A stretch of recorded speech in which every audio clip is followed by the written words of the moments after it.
Okay. Thank you all for coming to the June 2nd Harbordale Civic Association meeting. This meeting is being recorded. And for your information, if you would like to see the recordings, or if you know anybody who missed the meeting and wants to see what happened, in a few days after the meeting, I will post the recording on our website so people can see it. All right. Well, thank you all again for coming. I'm going to share my screen and I'm going to put up our agenda. And whoops, somebody else is coming in. I will let people in as they come. Okay, this is the agenda for tonight's meeting. Okay. And tonight we have as our guests Shelly Rodriguez, who's a transportation planner, who's going to be, oh, here come more people. Wait a minute, I got to let them in. How do I let them in? Okay, let's see what happens here. All right, I'll get to them in a minute. Shelly Rodriguez, the transportation planner for the city of Fort Lauderdale, and Zoe Saunders, who is the chief education officer for the city of Fort Lauderdale. They are going to be talking tonight about issues that are very, very close to our hearts. And Commissioner Ben Sorensen is on another call with the Navy. You know, he's a Navy guy, and he's going to try and join us as well. I would ask you to indulge me in case we have a few more people coming. I would like to just bring everybody up to date on a few things that are of importance to us and things that we have been working. Oops, there's more people. Here we come. Okay. Things that are important to us. And I think it's the most important one I think that you would really get a kick out of seeing is this photograph. This is a photograph of Diana and Carol, who are on the call now. You can all see Diana and Carol on the call. Just keep looking. They're in a car someplace. Where's Diana and Carol? I saw them just a few minutes ago. They're in a car driving home. They must have closed off their video, but they're driving home from the Fleet Center.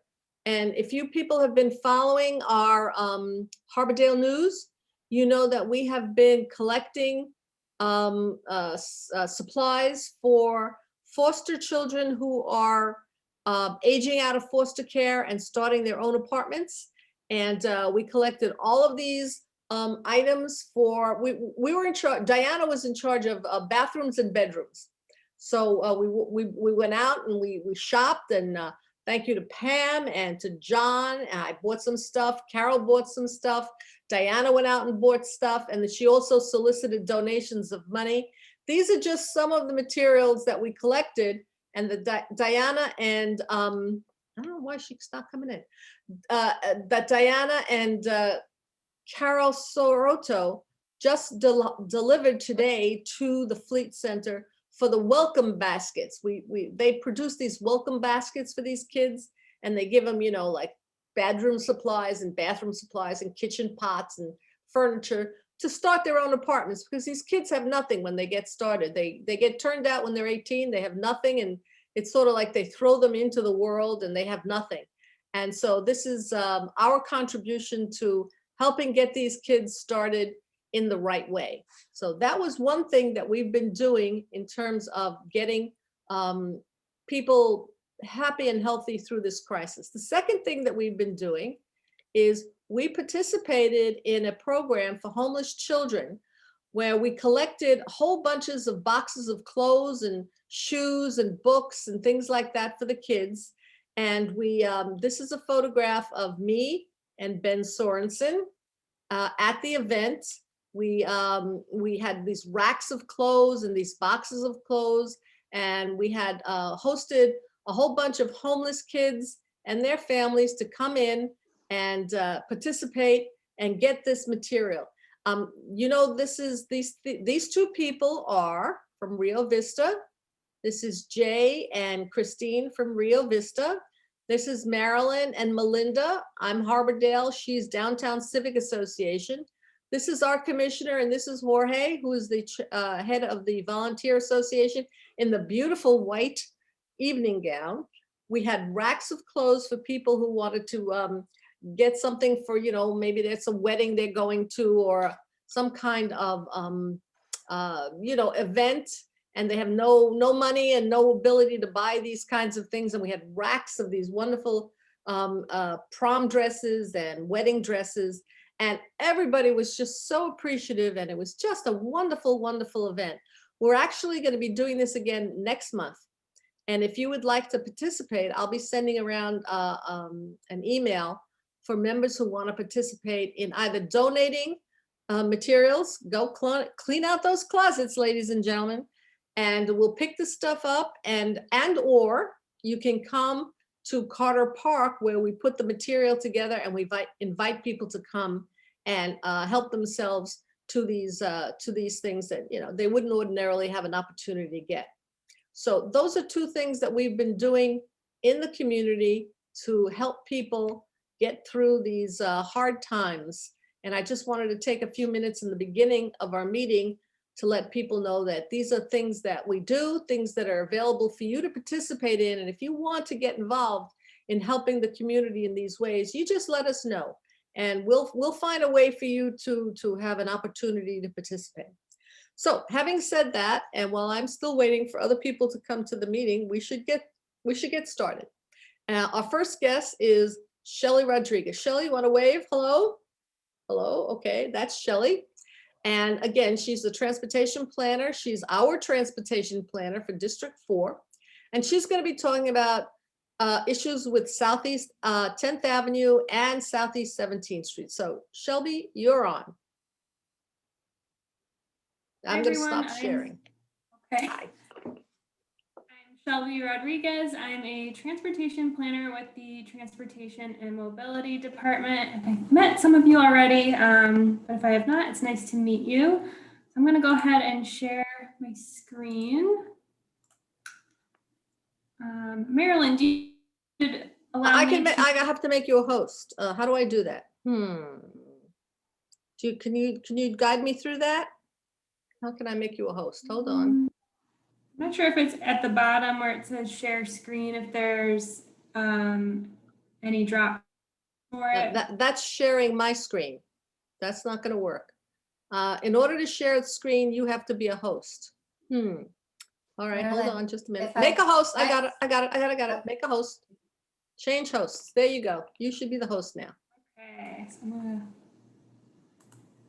go ahead and share my screen with you all. So I have a quick PowerPoint to provide some updates on transportation initiatives in the Harbordale area.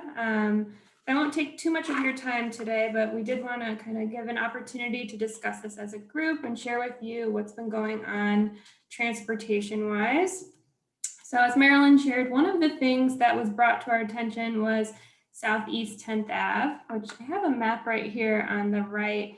So Southeast 10th Ave is north from Southeast 15th Street all the way up here to Southeast 12th Street. It borders the Evergreen Cemetery.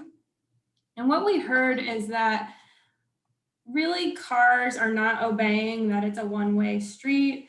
There were issues when the sewer work happened that, you know, cars weren't really paying attention to the fact that it's northbound only. We have cars coming in from all of these side streets.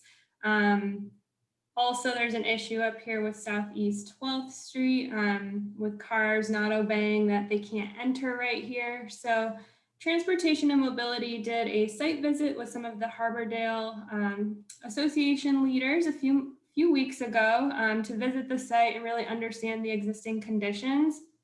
And after that site visit, we went and met with our engineering team to really understand what could be done to really reinforce Southeast 10th Ave as a one-way street so that we don't have cars going the wrong way down the street. So I have a list right here, which is, you know, a lot of text. So I don't expect everyone to read it, but we have 5 intersections along Southeast 10th Ave that TAM is currently working on signage improvements. So we have Southeast 12th Court, Southeast 13th Street, Southeast 14th Street, 14th Court, and Southeast 15th Street.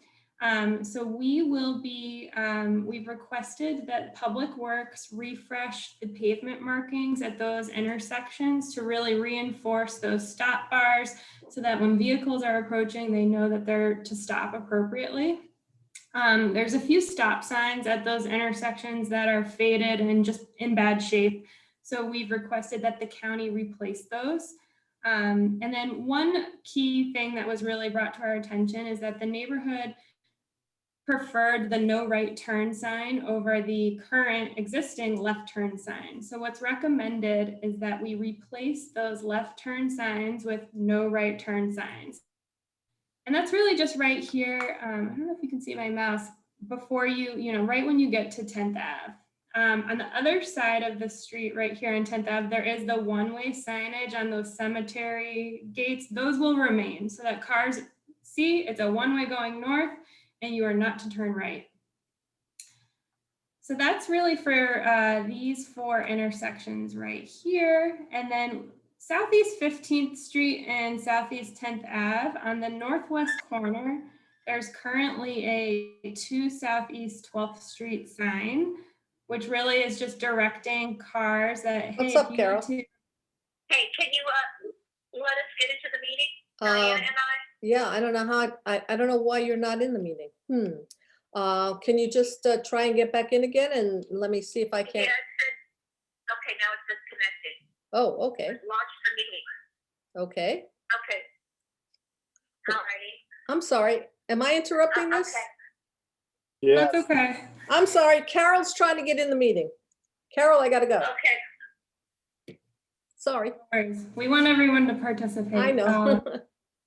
So I was just right here at Southeast 15th Street and Southeast 10th Ave. On the northwest corner, there's a 2 Southeast 12th Street sign, which is really directing cars and boaters to head up this residential street, really to this light here over on Federal Highway. And what we heard from the neighborhood is that it's really encouraging a lot of cut-through traffic, which isn't desired because this is a lot of people walk their dogs along the Evergreen Cemetery, a lot of private residential homes, and we really don't want to encourage cut-through traffic, especially since there's a traffic signal at 10th Ave and 17th Street. So we've requested that the county remove that sign. So I know that was a lot of long-winded explanation, but essentially we've submitted all of these signage requests to the county, and we will be providing your association an update once we have a timeline on that. Okay, well, that's wonderful, a wonderful comprehensive look at some of the problems that have predated the sewer project, and now when the sewer project is almost finished, okay? We want to build back better, so to speak, and we want to take care of some of the problems that we've had over the years and make improvements. So Shelby's been very, very helpful in the process of actually walking with the neighbors, Scott and Anya and me and Carol and Cindy. We actually walked every street and we made comments on, this sign is not right, that sign should be improved. And then Shelby went back and talked to the engineers because our comments were layperson comments, and then she consulted with the traffic engineers and came up with these potential solutions to some of the problems we've been having. And I want to thank her very much for doing all of that work. And Shelby will be looking forward to updates on this because we know this takes time because it involves the county and they have to get their act together. And if there's anything we can do, we have some people who have connections at the county. And if you need us to, call a few people and a couple of, our representatives and give them a little boost, you just let us know anything we can do to help you facilitate moving these improvements along, because in the next month, Southeast 10th Avenue is going to be repaved. And, Right. It's going to be beautiful. We've gotten a lot of good feedback from Raj, Raj Verma, who's the Director of Public Works, things that he's going to do in terms of pavement markers. And one of the things that he actually just did for us, which is spectacular, has been to provide a physical barrier for cars going the wrong way on Southeast 10th Avenue. Were you going to talk about that, Shelby, or shall I just show you a few slides? Sure, if you'd like to share, I can stop sharing. real Okay, quick. you stop sharing. I'll I know share. you were working with Public Works closely on, the physical barrier on Southeast 12th Street to really omit cars from heading the wrong way. Yeah, Shelby, now- before you go away, hey, it's Scott Busa. Hi, thank you for that 2 Southeast 12th Street sign removal. That was a pet peeve of mine. So, and Marilyn, I don't think Shelby had a chance to talk about the rest of the signage coming out of the cemetery. Did you want to hit that first before we move to barricades? Sure, you talk to Shelby about that because I got to figure out how to share again. So Oh, carry on. Reopen. Hi, Scott. Hi, Shelby. Go to this slide. Yes, so one of the additional items with Southeast 10th Ave is you have this cemetery right here on the right, and cars are allowed to go in there. And really, if you're in your car and you're exiting the cemetery, you can't tell that it's a one-way. There's no signage telling a driver that you can only drive. So, you know, when we met with the association leaders, we talked about where could we add additional signage to really make it apparent that it's a one-way. So we reviewed this with our engineering team. I marked up a map right here so you can kind of see where the cemetery exits are. But essentially, we'll be working with Parks and Public Works to install stop signs and one-way signs where appropriate. So the areas you see that don't have stop signs, it's because they already exist. It's kind of a weird, some are stop signs, some don't. So we're working with Public Works and the parks on this since it's city property, so we don't have to engage the county for this item. Okay, all right. Well, Okay. apparently the host that me have disabled, has disabled sharing when I switched it over to Shelly. So this is, oh, reclaim the host. Here we go. I have reclaimed the host. Okay, here, so let me share what I was talking about Raj's helping us to make sure that Southeast 10th Avenue is a good situation. So here is the situation that we found ourselves on Southeast 10th Avenue, 12th Avenue, coming from Davie Boulevard. It's like a freeway, and there's a lot of no enter signs and do not enter signs, but nobody's going to pay any attention to that because the street is straight through. So what Raj Verma did for us was this. He did this. All right. He did this. He actually did a cutout and he put barrels there so that there's physically a barrier for people going down that street in the wrong direction. This area will in fact be, let's see if we can get another photograph of it. This area, oh, that's a better shot of it. This area will now be planted. We will plant this with some sable palms, and we will put some reflectors on the palm trees so that people don't go down the wrong way. And so that now you can see that the traffic is supposed to come from 10th Avenue, one way out this way. Can you see my cursor? That's the way they're supposed to come. They're not supposed to come this way. And when this was wide open, people, you can imagine, especially if they had a few drinks at night, people were just coming right down this street, and they were butting heads with the people who were coming the other way.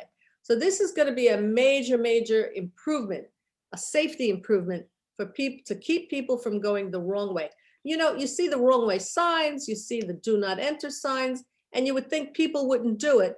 But unless there's a physical barrier there, you know, people just, maybe they just don't read the signs. I don't understand it, but it's been a very a big safety problem. And God is good that we haven't had, you know, numerous accidents there.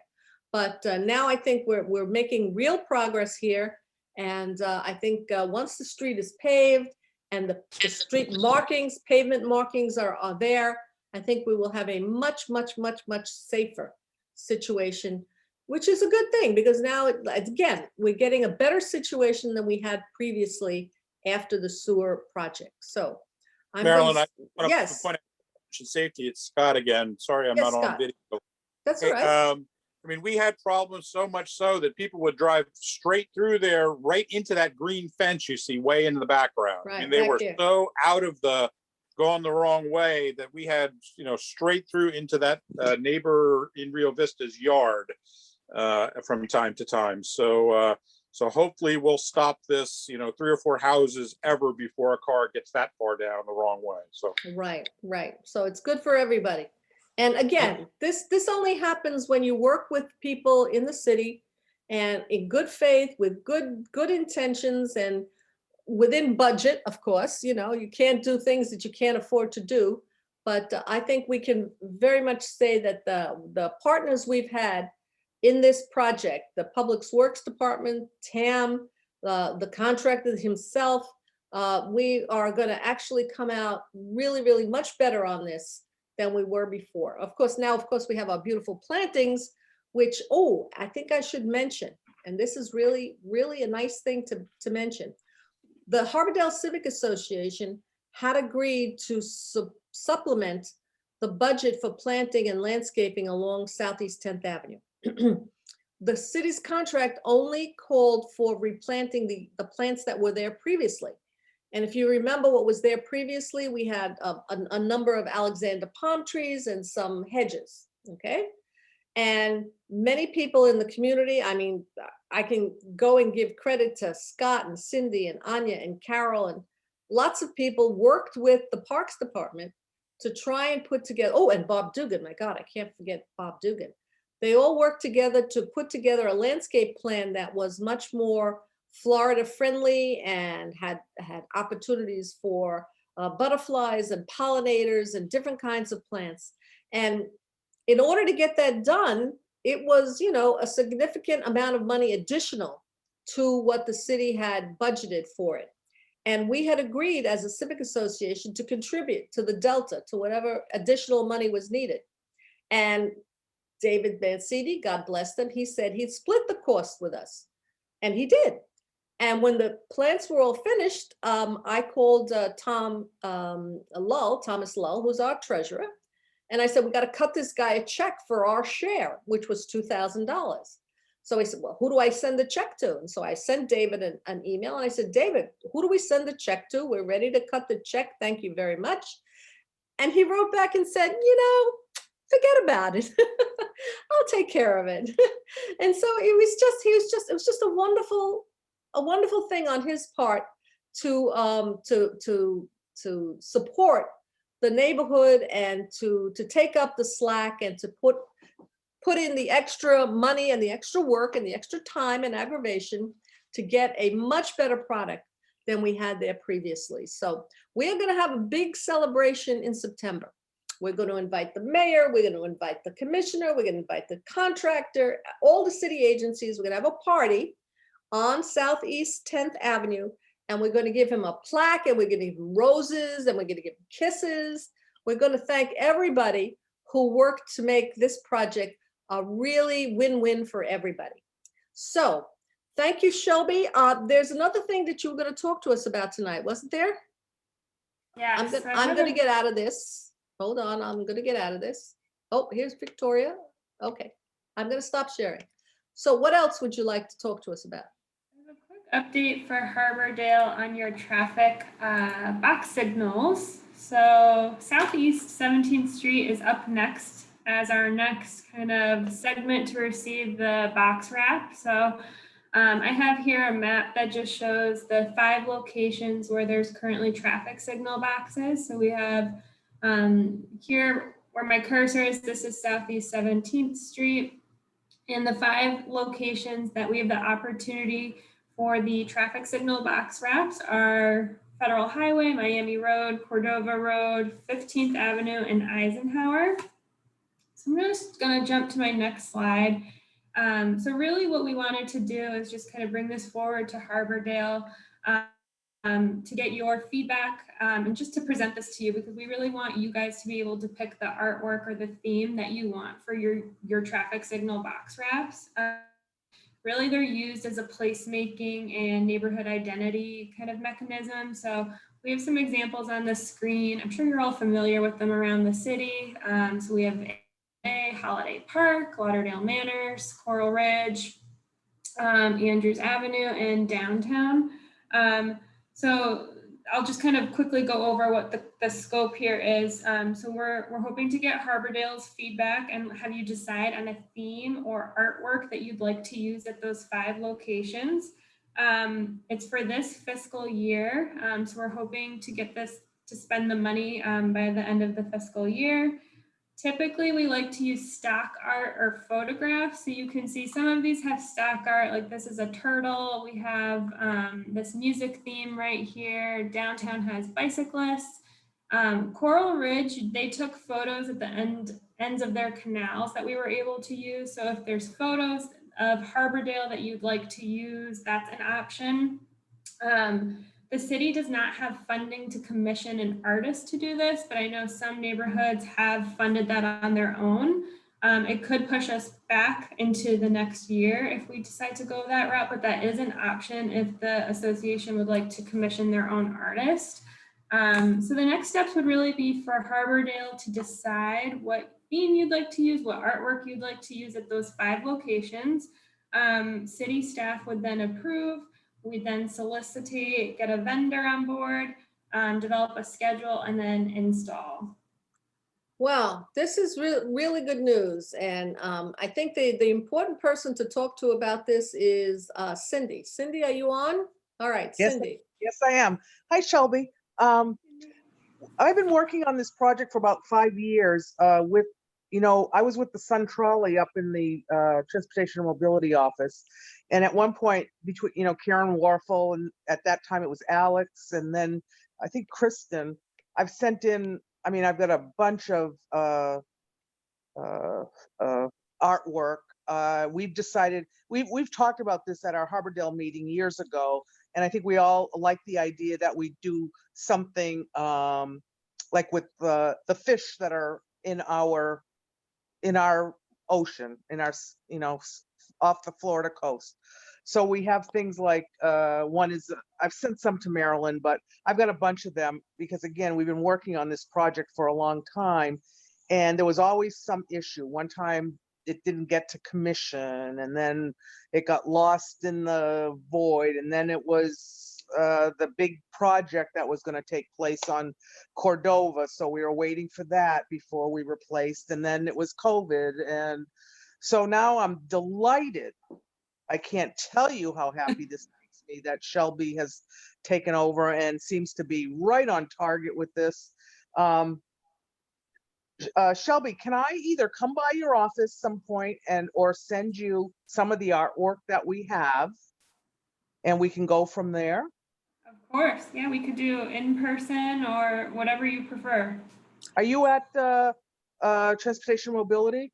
I am, yes. Are you on the 2nd floor? I am. All I'm in a right. cubicle in a back room. That's Yeah. probably the same cubicle that Cindy was in. Well, we were right up by the elevator. I'm sure that's gone because I know Robin got rid of the desk and whatever, but I was there for many years. So I'd love to go back just to say hi to everybody or whoever is left. Sure. But I think if we met in person, we could get a lot more done. And I'm very happy to do that. Cindy, I know we talked about this when it was just us, okay? But this is 17th Street. And maybe we ought to expand the discussion and get a little bit of input from some of the business owners on the street. I mean, we haven't had very good relationships with some of them recently, but nonetheless, in the spirit of cooperation, I think maybe Alan Cohen from the convention center and some of the people from the hotels, we might want to at least make the effort to ask them, their opinion, because I can't see 17th Street really with a whole series of butterflies and turtles. We love butterflies and turtles. It's But not it gonna be is butterflies, but okay, whatever. But it's good. It's a vibrant commercial, tourist-oriented street, and perhaps we should at least talk with them and see if they're interested. If they're not interested, then we'll go and do what we think is a good idea, or at least we'll recommend what we think is a good idea. But I'd like very much to reach out to the business community. Buddy's on the line. And maybe he would like to participate too. And see if they don't have some ideas of their own about what would be a really, it doesn't have to be, all the same. Maybe it's, one theme, maybe if, once you get to the convention center, it's more ocean boats and Oh, and sure. that kind Yeah, of yeah. stuff. It could be that, Yes, Yeah, yes. so I think we need to have a wider discussion. At least invite people to participate, and if they want to participate, that's great. And if they don't, then we'll work with Shelby directly and we'll get this done. Because, we've been, like you said, I can't believe it's been 5 years. I mean, people were alive when we started this, and they're not alive anymore. Well, that's right. And bringing in the business people, we talked about that because we thought we might need some money towards this. And certainly, the businesses along 17th could contribute to beautifying the street. So, I mean, I don't know if we will need, Shelby, is this going to be completely taken care of by the city? Yeah, so if you use stock art or existing photographs, it's covered Right. by the city. But if you wanted, I think this one with the butterflies might have been an artist. If you commission an artist, we can't cover the full cost. No, But no, if no. Yeah. No, we were thinking stock. I mean, everything I found was stock, so. Yeah, I was thinking though, Cindy, that the 17th Street Business Association, which is sort of semi-defunct, they have 18,000 points, of business improvement points. That's like 18,000 real dollars. And we have a bunch of CVC points. Shelby, if we were to use some of our points instead of real dollars, would that be acceptable to the city? That's a good question. I need to ask and get back to you on that. Okay, please check that out, because that is, those are dollars that are just sitting there, or points equal to dollars that are just sitting there and not likely to get used for NCIP projects in the near future. And maybe we can tap some of those if we think it's worth it to spend some money to get more, more exciting and creative artwork. Oh, here we go. Another person coming in. Okay. Okay. So buddy, unmute yourself, darling. Well, unmute yourself.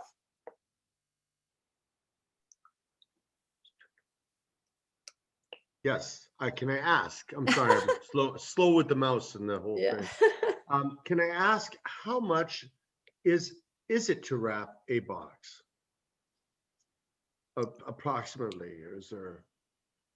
That's a good question, and I apologize, I don't know the answer. I asked what the budget for these 5 boxes were, and I didn't hear a response. But I will look into that and get back to you. Isn't it a couple thousand per box?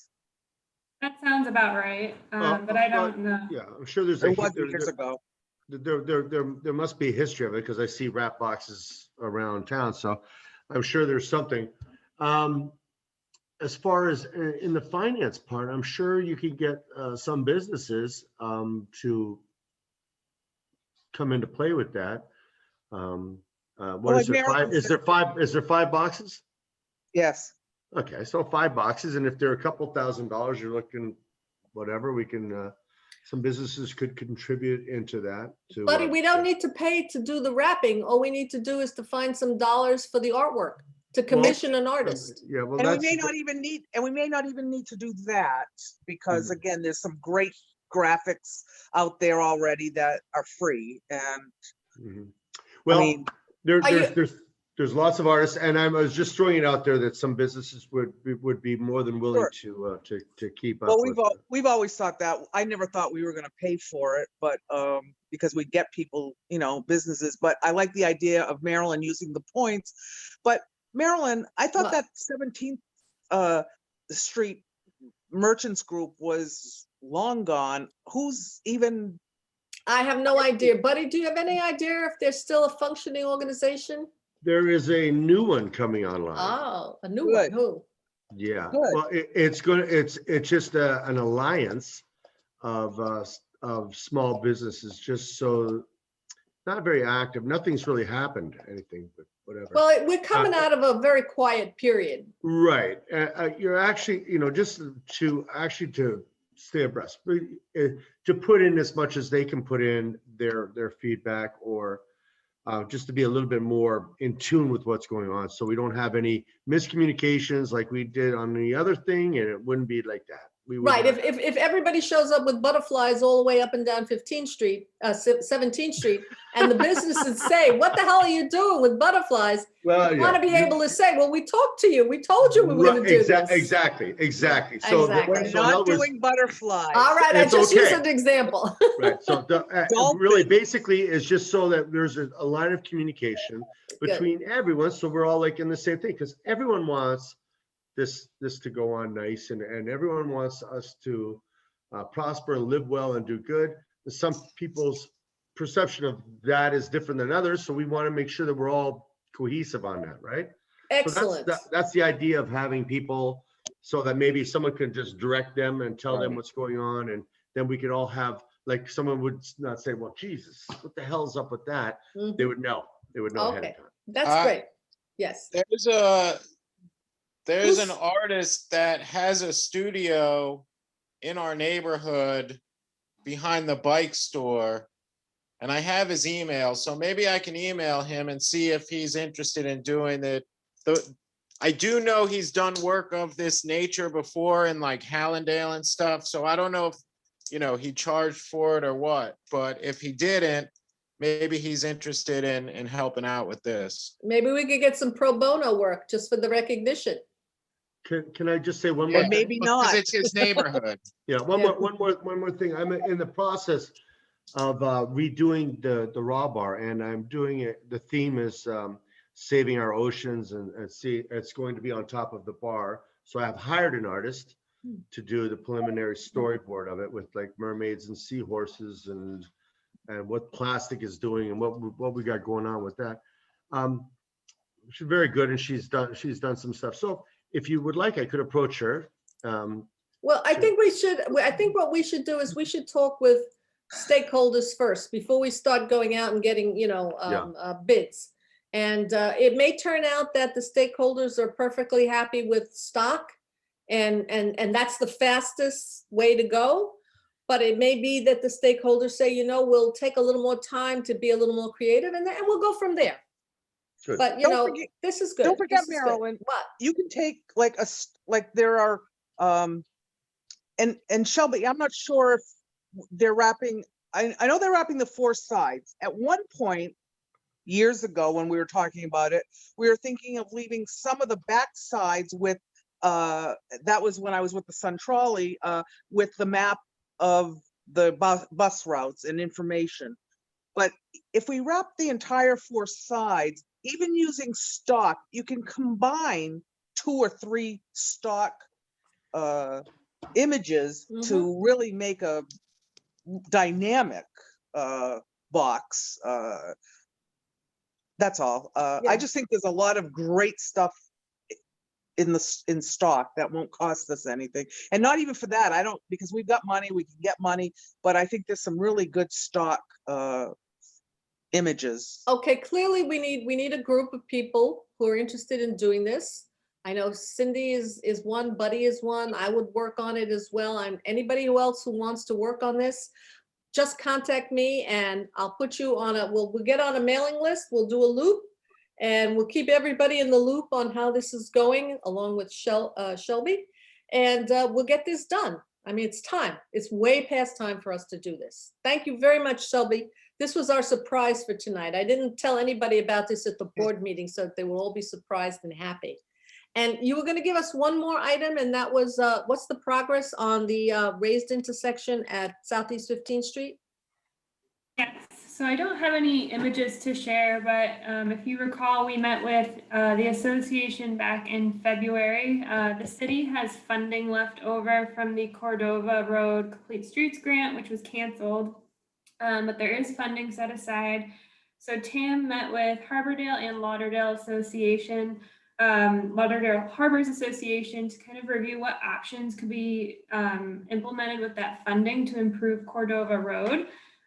From those 2 meetings, the desired traffic calming approach that we were asked to explore further was a intersection at Cordova Road and Southeast 15th Street. So our engineering team is currently working on those engineering design drawings. What we're looking at is a raised intersection with ADA compliant curb ramps, crosswalks, and sidewalks on the northeast corner. So our team is still working on the drawings. I don't have anything to share with you tonight physically for you to look at. We're hoping to have those drawings completed in early July, which at that point we'll reach out to the association to share that with you.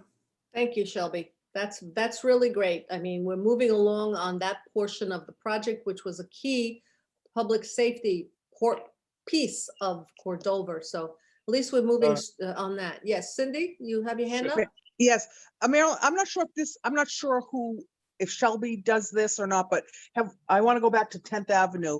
Who do we talk to about the speed bumps? And my recommendation is we put a speed bump south of every intersecting street along 10th Avenue. And also it would be nice to bump out where 15th and 10th meet on the west side of the street, bump out that swale to kind of slow traffic down from turning into 10th Avenue. But I'm much more concerned with the speed bumps, and I think that we need some were removed during the demolition of the street, and then we wanted to put that last one in, before the turn. But I think the more I look at it, if we put a speed bump in just south of every intersection, starting at 14th Court and going north. Our speed humps, Listen, Raj? Respectfully, before we get into all this in traffic, and there's a lot of businesses there, we need to have a discussion like this with the business association. There are no businesses on 10th Avenue. On 10th, there's the Well, there's the Chinese restaurant with a barbecue. No. On 10th between 15th and what is it, 12th or Davie 12th. Boulevard? Yeah, this is along the Cemetery. cemetery. Aaron, this is along the cemetery. Oh. Yeah, no, but you were right. Sorry. You don't do speed humps unless you talk to everybody. Right. Everybody's got to get involved. But going back to what, not to hijack, but going back to what she was saying before about the raised intersections. I mean, Yeah. again, I think Buddy should sit down with Shelby at some point and the other interested folks, so we're not back at square one when this thing pops out. Absolutely. That's why we're gonna, as soon as Shelby's got something to show us, we're gonna talk to everybody. This time, we're gonna make sure we talk to everybody. I know, but I think they wanted to input before it was just shown to them. I think they wanted to have input in the process, not just to be told again, this is what We've already had came up those. with. We've already had that meeting. With Buddy, were you part of that meeting? He was invited to it. I don't know if you attended, but No, we're mixing things up here. Okay, we're mixing things up. The proposal to put a raised intersection was a small part, one little part of Cordova Road. The Cordova Road Complete Street project has been declined. Okay, it's no longer. The only thing that we're talking about now is raising the intersection at Cordova and 15th Street, similar to what we did on Cordova and Miami Road and Cordova and 10th by the school. It's the same kind of, okay. So you know what we're talking about, right, Aaron? Right, but it was my Okay. understanding from the commissioners and from the discussions before that the beautification money that was left over, the businesses would have input as to have some of that money was going to be spent. And now we're Okay. hearing that it's going to be spent on, that they didn't have any input on that. So we're back at square one. Okay, I see what you're saying. But this is, when we talked about this with Shelby a couple of months ago, we talked about a priority, a number of items that we could do, okay? And Right, and now this yeah. is the next we're hearing about it, is we're Okay. going to be getting plans. So All right. nothing, So they made a decision without consulting with Buddy and Jack and the other business That's- owners. that's that not are true. Along the, We did have the meeting and everybody was invited. Whoever showed up, showed up. you But we can't took play a- that game again. That's what you did last time. And All that's how right. you got to Cordova. That's how you got to where we got with Cordova. I'm hearing you, Aaron, and I believe So that I it's- believe in this. So I believe that what we need to do, we need to have another meeting. As soon as we have something to show, we need to go and talk to them and say, here, this is what the city is proposing to do with some of the leftover money. Is this a good idea? Is it a bad idea? Do you want input into this? Do we need to change it? But we got to have something to show. If we don't have anything to show, we don't know what to talk about. So Marilyn? Shelby is, yes. May Buddy, I what are just you say thinking? one thing? Yeah, Yeah. I'm thinking if it's the same footprint, one second, if it's the same footprint as what's going on 10th Avenue and Miami Road, it's the sort of the asphalt looking brick paver with the Fort Lauderdale crest. It's called the emblazoned in it. table, yeah, the tabletop.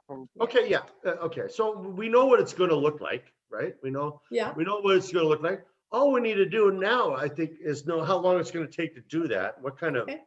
traffic issues and the planning when you're going to do it, so that we're not doing it at a time when there's other stuff going on, so we're not all screwed up back there. Right. Backed up and everyone is hostile. And I think we can easily come to terms with that, because we want it to look nice. We want to keep a good thing going with our community. We don't want stuff going on wrong. And Aaron is he's worked with traffic stuff before, so he knows a lot of stuff with traffic. So I respect his input and how things get sideways. We don't want to go Right. sideways. We don't want to go sideways. No, we don't And want to go I sideways. will point out, That's- Buddy, that when when the city did the intersections at Miami and 10th, Hmm. they did them over a weekend. I mean, Yeah. this is not a huge thing. Yeah. They can okay. do it But over a yeah. weekend, but we need to talk about that. As Aaron says, we need to let everybody know, Right. this is what's gonna happen, and there'll be a little bit of traffic, Yeah. moving around, but, and we need to work with them to make sure that you and the guy across the street, especially, and the hotel is there. I mean, we have to talk to all these people. Yeah, Aaron's absolutely right. We have to do that, and we will. I mean, because last time I was talking with Jack, and Frank, granted, this was probably about a month ago because I've had other stuff going on, but last time I talked to him, he was asking about trees and the number of trees and talking about, putting trees and thinking that there might be some potential match if he put some in. So, and that's what we were talking about all along. So, I mean, I think we need to have a conversation with everyone to see what we can actually get. That's my point. Aaron, we're in that same genre. And I think what that is a little bit different from this, because I think our mutual interest and people with like-minded ideas are going to talk about that, and then talk about with the city and all those in the place of power to make it look nice, right? Make it I'll all- follow your lead, buddy. Can we get back? Can we get Yeah, back to sorry. the speed bumps on 10th Avenue, please? Sure. Yeah, you could just leave the Sorry, road the I way it didn't is and no one can go Go fast. back, go back. Okay, so I believe that, and you correct me if I'm wrong, Raj is the person who would make the decision about speed humps, Public Works? I'll connect with him. Typically, Tam and Public Works work together on the speed humps. Okay. So let me connect with him on that. We want to make sure that they're reinstalled since they were there previously. Mhm. So Okay. I'll do that and I'll touch base back with you. All But right. Shelby, well, what I'm suggesting is that we reinstall them, but we also, again, some may have to be removed and redone. Personally, and I think, as a person that lives there and walks there every day, that the best place to put these speed bumps are, like I say, just south of every intersection, because it would stop the traffic it would slow the traffic heading north on 10th, so that if any car coming out of those intersecting streets, they'd be going slower and they would avoid, hopefully, accidents and such. Okay, Cindy, I think we can take this conversation further offline, but we have other guests tonight, and we have to keep going. So again, I want to thank Shelby for all her hard work on this, and we'll be and she's invited to the celebration as well, and we'll give her a plaque and roses too. So thank you again, Shelby, for coming tonight. And oh, here's Victoria. Okay. We'll be talking, we'll continue these discussions. Thank you again. Good night. Well, you could stay, but good night. So I now want to turn the meeting over to Zoe Saunders. Zoe is the Chief Education Officer for the City of Fort Lauderdale. And she's going to talk to us tonight about some very exciting possibilities. Zoe, take it away. Hi, good evening. Thank you so much for inviting me. It's nice to meet everyone. As Marilyn said, my name is Zoe Saunders. I'm the Chief Education Officer for the City of Fort Lauderdale. So I get to work on all the new and exciting projects supporting kids and their academic and enrichment programming. So I have a presentation. I can share a couple of slides, Marilyn, if you'd like me to. Yes. As soon as I do this. Okay. Now you're a pro at this. Yeah, well, you're assuming I remember. Oh, no, that's not me. Where's, nope. I got to get out of that. Hold on. You know what? It might let me. Zoe, no, share. wait a minute. I got to get to Zoe and I'm going to make you a host. Can you Wait a see minute. my screen? Yes. Okay, I think I was able to do it. Okay, great. So this is an exciting initiative. It's a joint use parks initiative. It's a partnership between the City of Fort Lauderdale and Broward County Public Schools. So joint use parks really are just a great way to maximize government resources. So it's the City of Fort Lauderdale, School Board of Broward County coming together and really making these spaces available to the students during the school day and to the community after hours. I'll give you a brief timeline of how this project came about. Back in 2018, the City of Fort Lauderdale joined the 10-minute walk campaign. So the goal that every resident would be able to walk to a high quality park within 10 minutes of their home.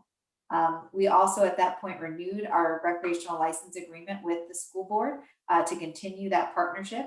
When the park bond was approved, there was actually some dollars that were allocated towards joint use parks because that's part of the larger strategy of getting to that 10-minute walk campaign, with Broward County being, School Board of Broward County being one of the largest real estate owners in the county.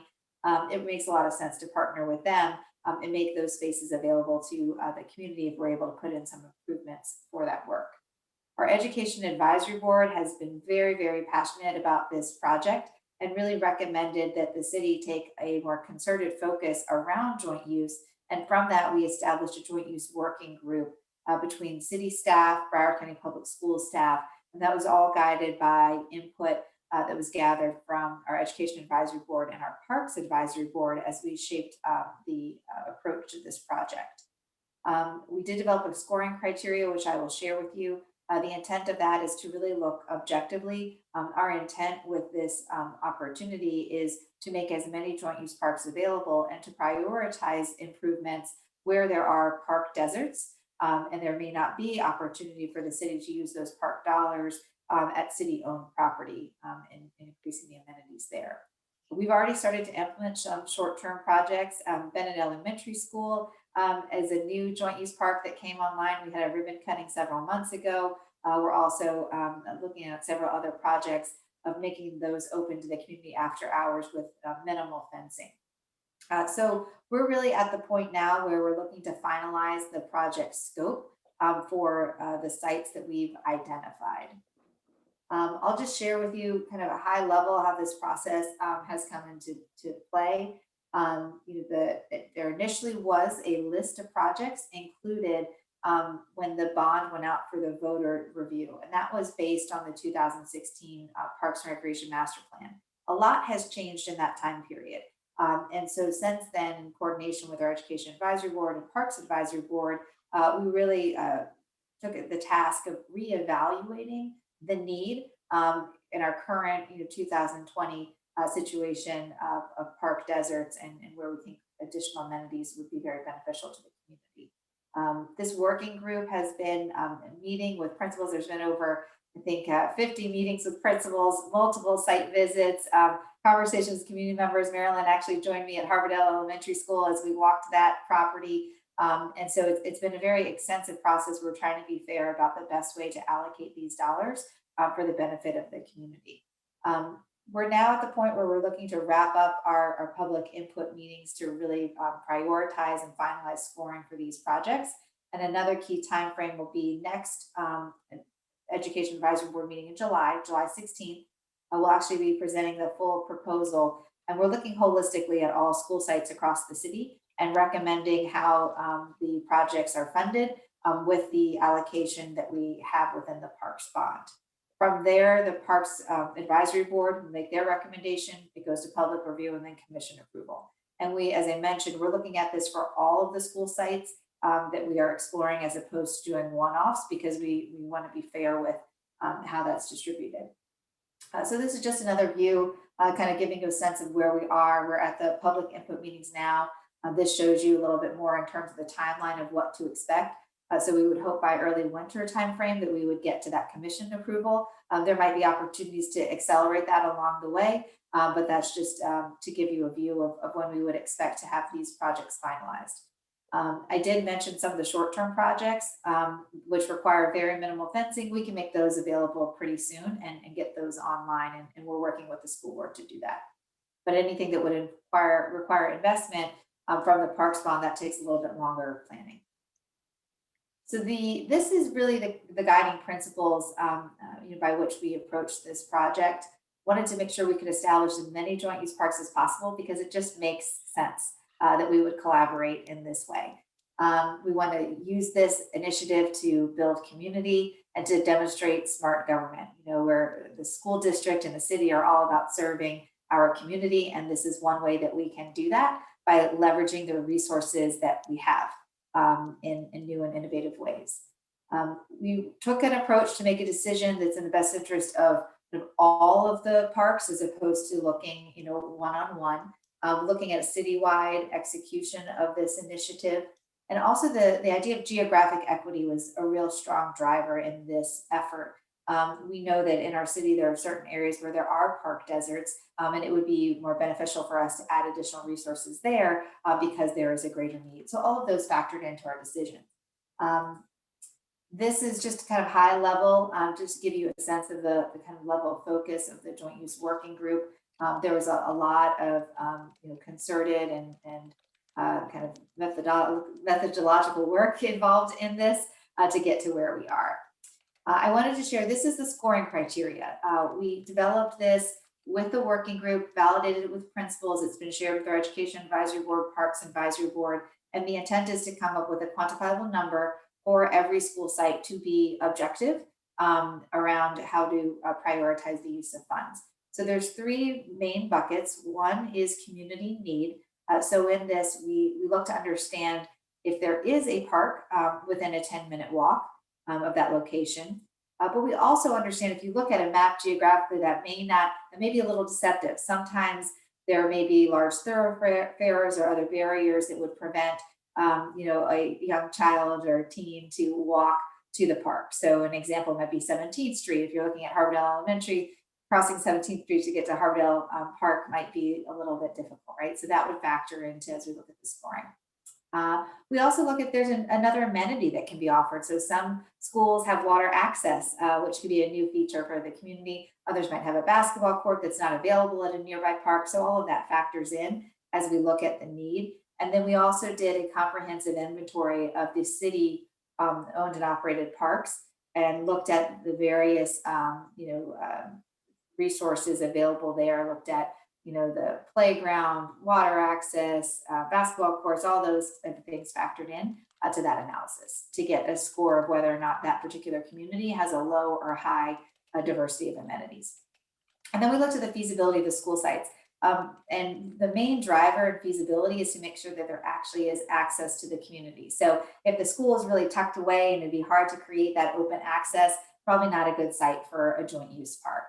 And then we also evaluated the benefit to the school program and design. And in this intent, we're trying to get to a win-win project that's going to support both the students at the school and the community after hours. So as we look at Harbordale, and I think I need to stop my share and then bring up the picture here. I'll do that in just a second. We're really looking along 10th Avenue, where there's a playground and a small, not a regulation side, but a small basketball court. So along here on 10th Avenue, there's already fencing in place along the street. There's mostly fencing around the school. And that is a criteria for the school board of Broward County. For us to make any of these parks open to the community, it's in our contracts that we have to have fencing that prevents anyone from accessing the interior of the school itself. So with minimal fencing, this could be made a park and open to the community after hours. Depending on the school schedule, some elementary schools, because they have so many activities after hours, that might just be on the weekend and in the summer time frame, because a lot of times aftercare might be using this up until 6:30 in the evening, which I think is the case for Harbordale. So here, the community, this would be a joint use park, would have access to the basketball court. There's a playground that you can't really see, but you're all probably very familiar with underneath this tree here. And when we walked the area, we looked at considering a couple improvements. One, if budget allows, being able to resurface the basketball court, being able to add on to the playground area possibly to support play by younger students in the K2 grades. And then there was also a consideration of creating some sort of a privacy screen along the fence as well. And then Maryland had some great ideas too about ways that the Harbordale Civic Association could support with that, with maybe planting trees that could be very attractive and creating landscape and privacy and shade along that area, which I know you have already done further on down the street. So that's just kind of a high level overview of where we are. I can share personally that my children attend Harbordale. They're in rising first and second graders. And as I've been working through this project for the last year, I've been creating all these PowerPoint presentations, and they keep coming in at night looking at my presentations, and they say, "Where's the picture of Harbordale?" So when Marilyn said, we really want to reconsider Harbordale because of some changing circumstances, you kind of gave a win in my book from my kids. So because we do definitely ride our bikes along the cemetery and kind of do that loop, and I could certainly see this playground being part of that weekend activity to make a stop at the school and play there. So that's what we're considering. I wanted to come to this group tonight to get your input. Really, what do you feel is the need in your community based on the criteria that we've walked through, and of course, budget allowing, what would be kind of the priority improvements for this project? Well, Zoe, thank you. This is very, very timely for us because we had been hoping to get a new park out of the bond funds. And I know Commissioner Sorensen was who has joined us. Hi, Commissioner Sorensen, how are you? Who is very supportive of trying to get us a new park on 12th Street. And when the city tried, but the owner of the property sold it to somebody else, even after we made him, I thought, a very reasonable offer. So now we were left with no options in that part of our community.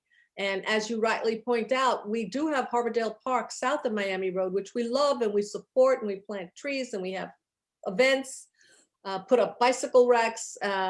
But crossing 17th Street with kids is treacherous. And right. So when this opportunity presented itself, I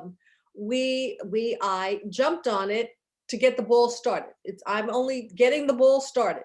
And then you jumped on it, and then Teresa Bucalo from the school jumped on it, and then the PTA people jumped on it, and all of a sudden we're all jumping.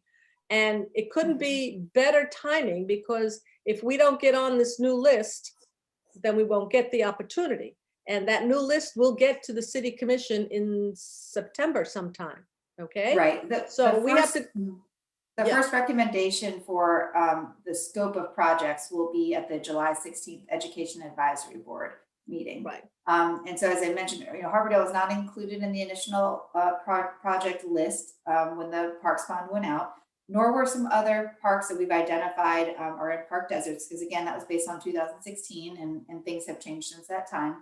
And it also was not included initially in our joint use park working group, mainly because of the size of the campus itself and an understanding of the need. Now, with the change in the ability to acquire a new park, of course, that need changes. And then that's really where we are in terms of reevaluating Harbordale as an opportunity. Thank you. Buddy, you had your hand up a minute ago? Did you have your hand up? Maybe it was just a reflex. What better? I have one daughter that graduated Harbordale and one still in Harbordale. And I've been a long time believer in that school. I really love it. And I really think a place for kids, a nice, safe environment that they can go to is a win-win for everyone. Right. If that could happen, policing it and keeping undesirables out of that area, that's a whole other thing, but really needs a place for kids to be in. It's great. I never even thought about that. Instead of going out there and acquiring new land and trying to get things, I mean, you already have something there, and if we could just fix it to make it right for the whole neighborhood and everyone's good, I mean, that's a win for everyone. Mhm. Yeah. I also want to point out that I've gotten communications from people from Lauderdale Harbors as well. Because believe it or not, given the demographic in both of our communities, you would think there's no children here. That is not true. That is not true. We have There's a lot of kids in this area. There's a lot of kids. And, not everybody goes to Harbordale. There are other kids who don't go to Harbordale, and there are kids who have no place to go on the weekend to recreate. And their parents have no place to take them. So this is a win-win. Yeah. Anything we can do, you just tell us. Anything we can do. Kids are kids. Kids need a place, and especially something like you're not having to cross, major things, major thoroughfares to get to. Yeah, absolutely. In our initial evaluation, we thought, well, we'll just measure, the geographic distance, at 10 miles. And it's not the same. You really have to account for the walkability factor. So we were intentional in looking at that as well. And the Broward County Public Schools has been a really good partner in this. They really love this concept and are really open to making these spaces available to the community. We've had lots of conversations with principals too. So Buddy, you had mentioned the question around safety.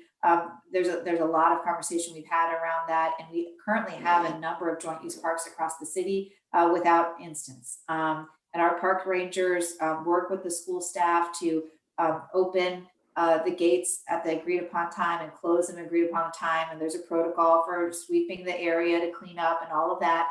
And our intent is to be a good neighbor. If something happens, and it does, the schools know who to call at the city, and our parks team is really, really responsive. And they work collaboratively, because it's the kids that go to the school too that are playing after hours. And we've heard so many principals that say, we get calls all the time because kids are jumping the fence because they have nowhere to play. And that always tells me, well, I write that always as a note, because that's kind of another factor of need as you measure that. So. Okay, Zoe, is there anything we can do to facilitate this at the Education Advisory Board? Should we be writing letters, resolutions, what? So I think what I will follow back up with you and give you an overview of, once the Joint Use Park Working Group is going to be meeting in a couple weeks, so it didn't quite work out with our timeline for this meeting, where we'll finalize the score and kind of agree upon the proposed project scope. So within that budget, there might be certain prioritization that the neighborhood could weigh in on at that time. Okay. So I will follow up with you to give you that input so that I can factor that in, and then would encourage you to also participate in that Education Advisory Board meeting as it's discussed. I will be there, and I will try and get 3 or 4 other members from our civic association and the Lauderdale Harbor Civic Association to at least be on the call. Okay. Perfect. All right, Zoe, this is absolutely wonderful. I want to thank you so much, and we'll be in touch, and we'll keep working on this until we get to Commissioner Sorensen in September. So I want to segue into Commissioner Sorensen, who has joined us from his other meeting. Busy guy. Commissioner, up to you. Thank you, Marilyn. Thank you, Zoe. Great work as always. And it's just awesome. So exciting about the joint use parks. Let's see. Great commission meeting last night, going until about 11 p.m. Working on Las Olas and reimagining Las Olas. And I'm really proud to say we were able to move forward with a design concept for Las Olas from, let's see, Andrews going east to 12th Ave. So that's a lot of Las Olas, and we got good alignment.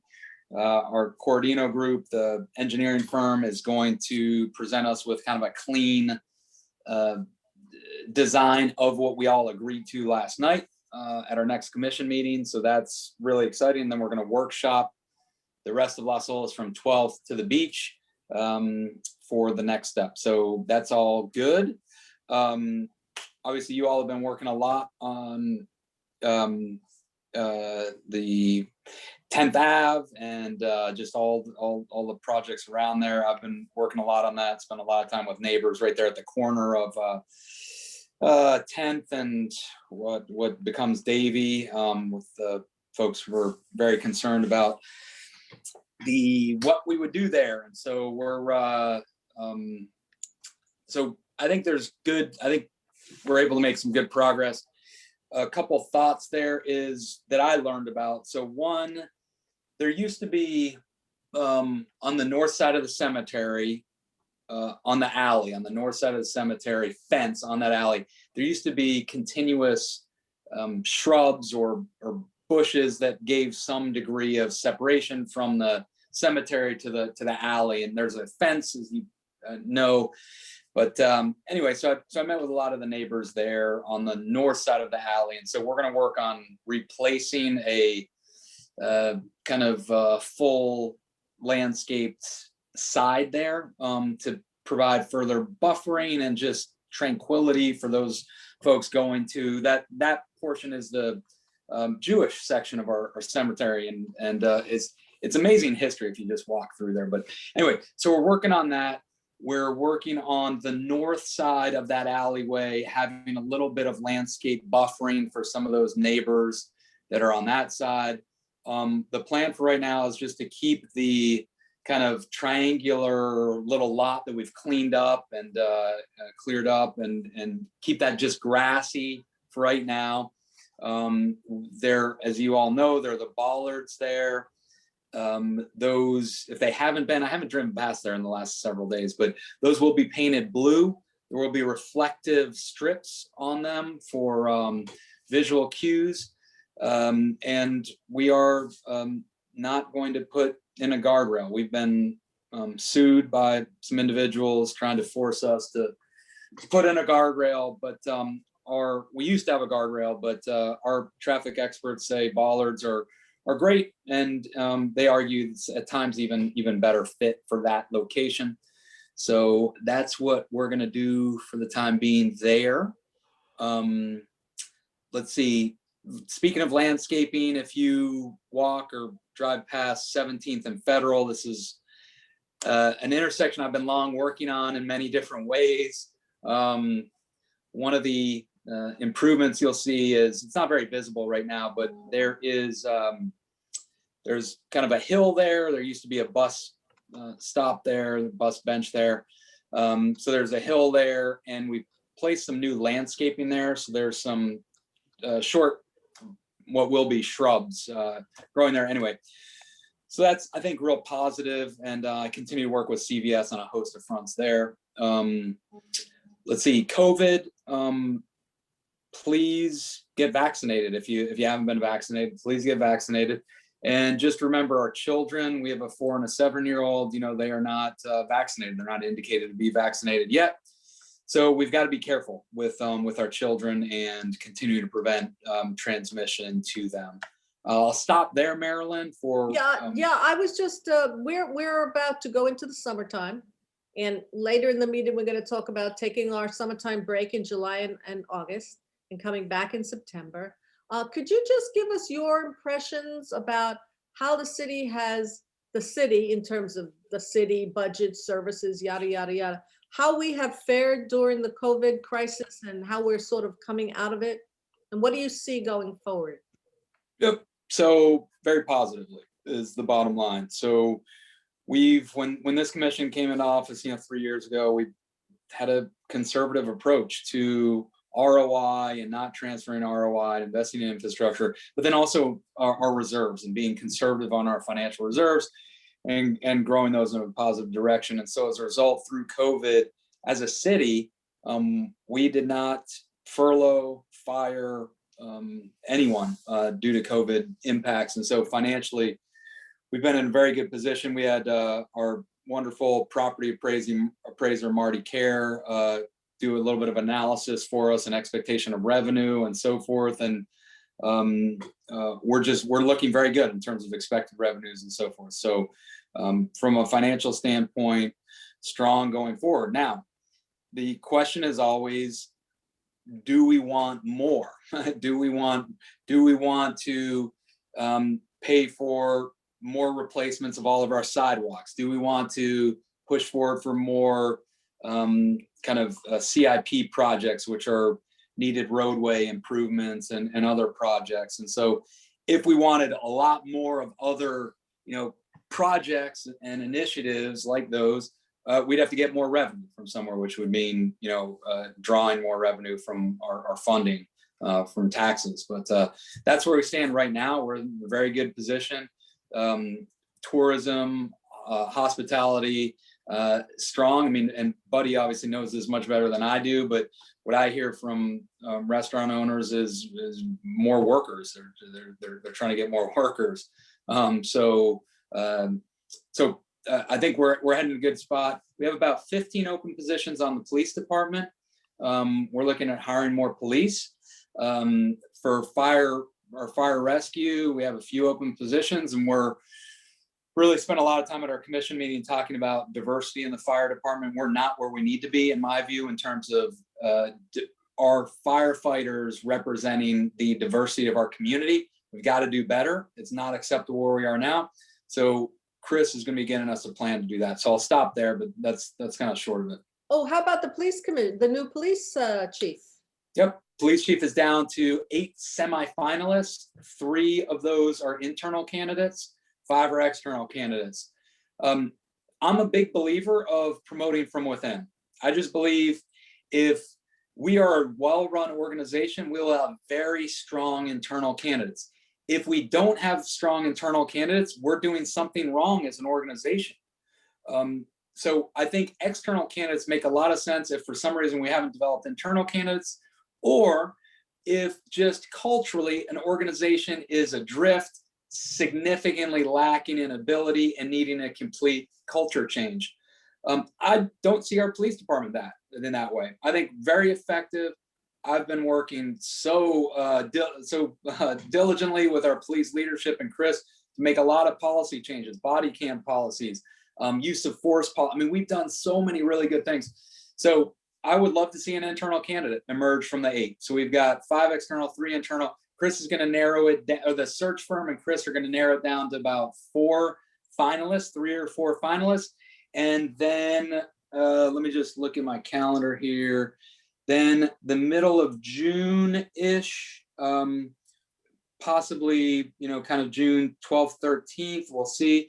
We're going to have some kind of interaction between community, like you and me, and some of these finalists to kind of, talk with them, engage with them a little bit in some form or fashion to be determined. Oh, that would be great. The chief will be announced by the end of June is the plan. Good. I think it's marvelous that the community is going to have an opportunity to see these people before the decision is made and maybe even ask some questions. That's my expectation. That's something I've been really emphasizing to Chris, is that this is such an important role at this time that we've got to have good engagement with the community to really talk about and think about how we can partner, and you all being comfortable with who Chris ultimately selects. Excellent. All right. I am about to, yes, Cindy. Yes. Yes, Cindy. Hi, Ben. Thank you so much for joining us tonight.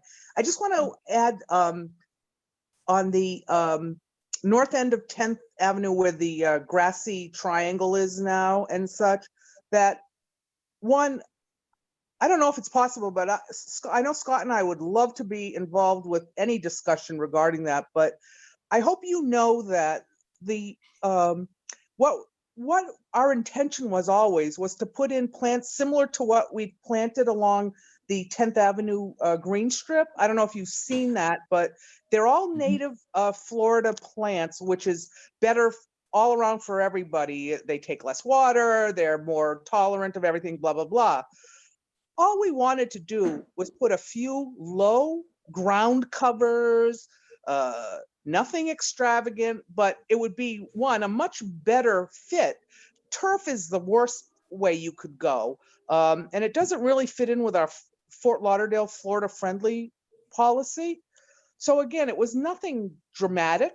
It was just, like I say, if you wanted to take a look at what some of our ideas were for that, just take a look at what's been planted. They're all very low, some are ground covers, but they're less work, they less care, and they're much more friendly to the environment, encouraging pollinators and butterflies. That being said, I just want to add, I like the bollards a lot, but also to add to the bollards, you could put in some big rocks between or in front of those bollards as well as double protection if people were afraid that they might be going through, and that would look natural, it'd be a nice natural fit, some of those big, I don't know, rocks that you see around. Anyhow, that's it. And we just want to make it look pretty, and we want it to tie in with all the 10th Avenue strip, which we worked for a long time on, Right. Very successfully, as Marilyn mentioned, with everybody. It was a wonderful collaborative effort, and I think we're gonna have very many years of enjoyment because of that. Okay, thank you, Cindy. So Ben, before I let you go, there is an item on our agenda tonight. I was going to talk about the noise ordinance coming up. Can for I everybody. just Yes, add Anya, something to Southeast 10th Avenue? Certainly, Sorry, Anya. there's join us. because we just had this whole topic. So there's one concern when I walk along there. I think it is 14th Court. It's at the same time the entrance to the cemetery. There is kind of a pipe coming up, I assume, that has to do with a sprinkler system. And seeing how cars are driving still in that kind of area, even in the plans, I think that should definitely be protected by a rock or something, because that's going to be the first thing if someone drives in there, that's going to ruin the whole sprinkler system. Anya, would you please take a photo, send it to me, and I'll send it to Dave, Yes. and we'll work on it. Thank you so much. Okay, perfect. The noise ordinance, the city of Fort Lauderdale noise ordinance. And that noise, is a big problem for everybody, okay? Noise from parties and noisy neighbors and the convention center, and just noise is an issue. Not as much here as it is downtown and on the beach, yada, yada, yada. But the city has a noise ordinance. And the problem with our noise ordinance is there's a couple of problems, but the most important problem is enforcement. Okay, so you're going to be having a discussion with city staff about the noise ordinance. It's been canceled twice. I think it's now up for June 15th. Yes. Have you focused on the memos and the emails going back and forth about, is the noise ordinance appropriate now? Should we change the ordinance? Should we improve it? Should we change it? Should we just be enforcing it? Could you tell us a little bit about your thinking on that? Sure. So I'm the one who's been who asked city staff to review and develop and improve our noise ordinance, because it was written about 10 years ago, so it needs to be updated. There's new technology, there's new ways of monitoring noise, there's remote monitoring, there's a whole host of new technologies that have to do this. So we need to so staff is exploring other municipalities, what they're doing, how they can really do this effectively. They're also evaluating what should be our decibel levels in different parts of the city and so forth. So that's all being evaluated, and they're going to come back to us with ideas, thoughts, and we're going to be able to really kind of dig into it thoroughly.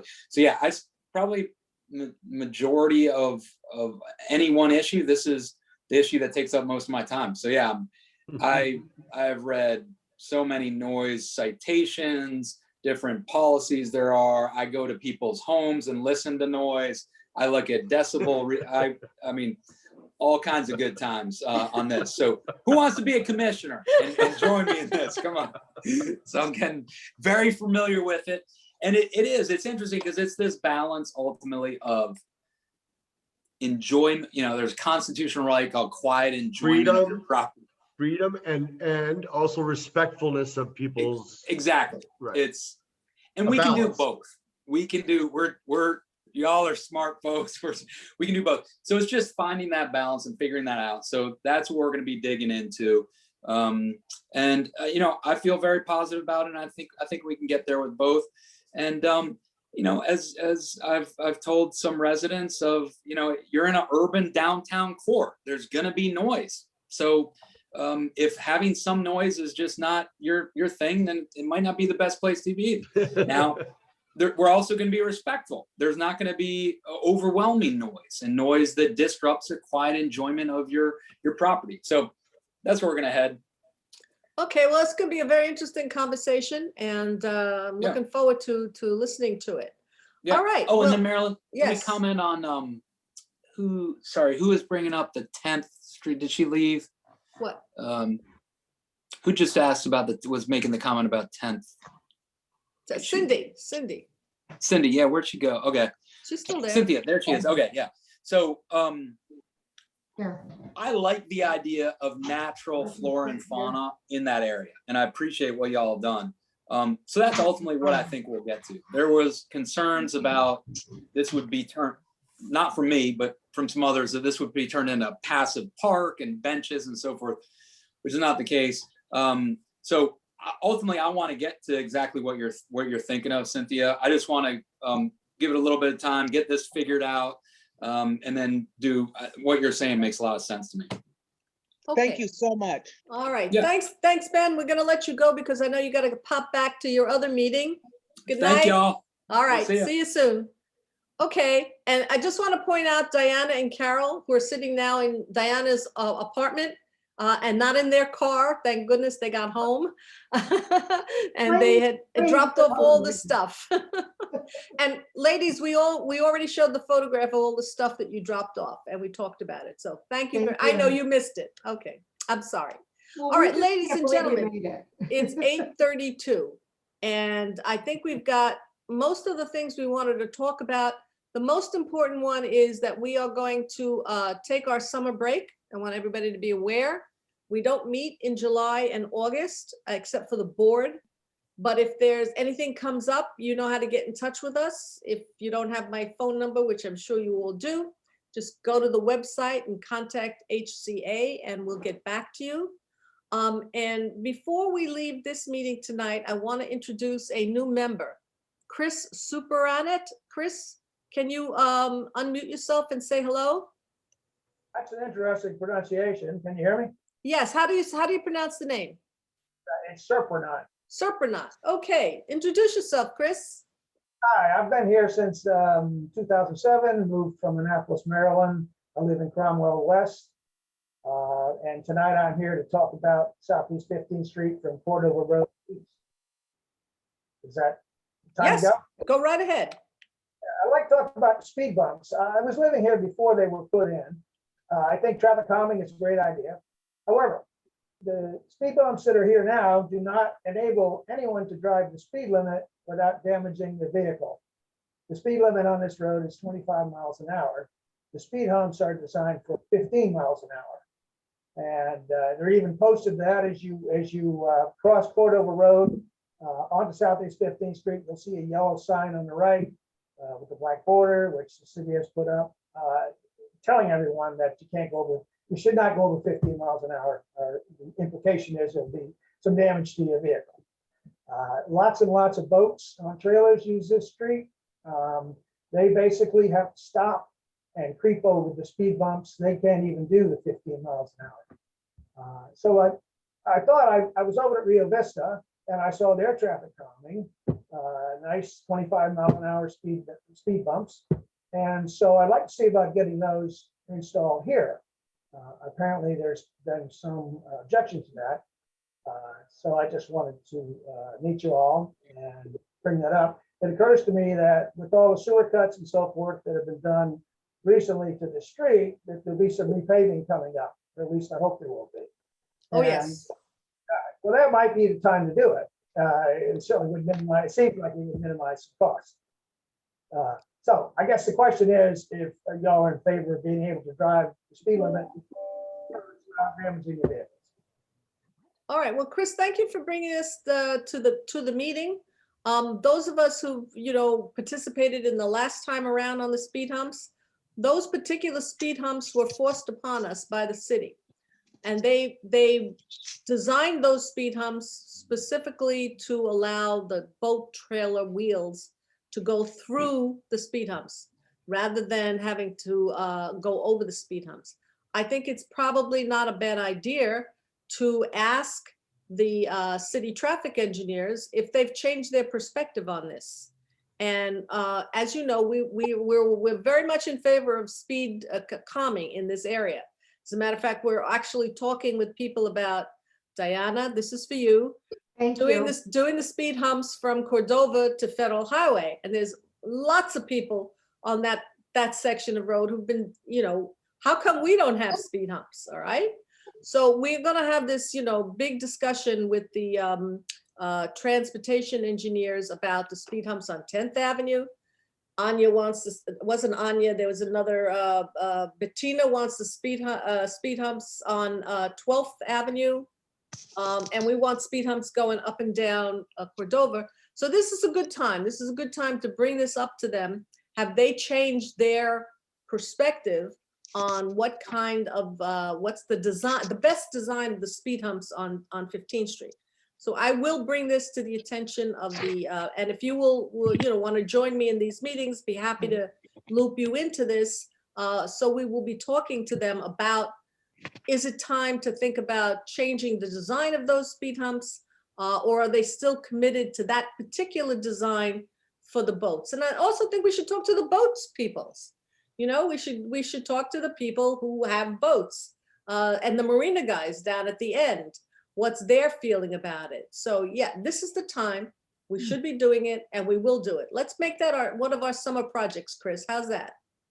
So do these speed humps need to be decided before they repave Southeast 10th Avenue, or can that be still done afterwards? We're not talking Southeast 10th Avenue. So everything on Southeast 10th Avenue will go back the way it was. For those of you who are not familiar with Cordova Road to down 15th Street to the water, they're a very, very different design. They don't go across the whole road. They're like little humps, one on each.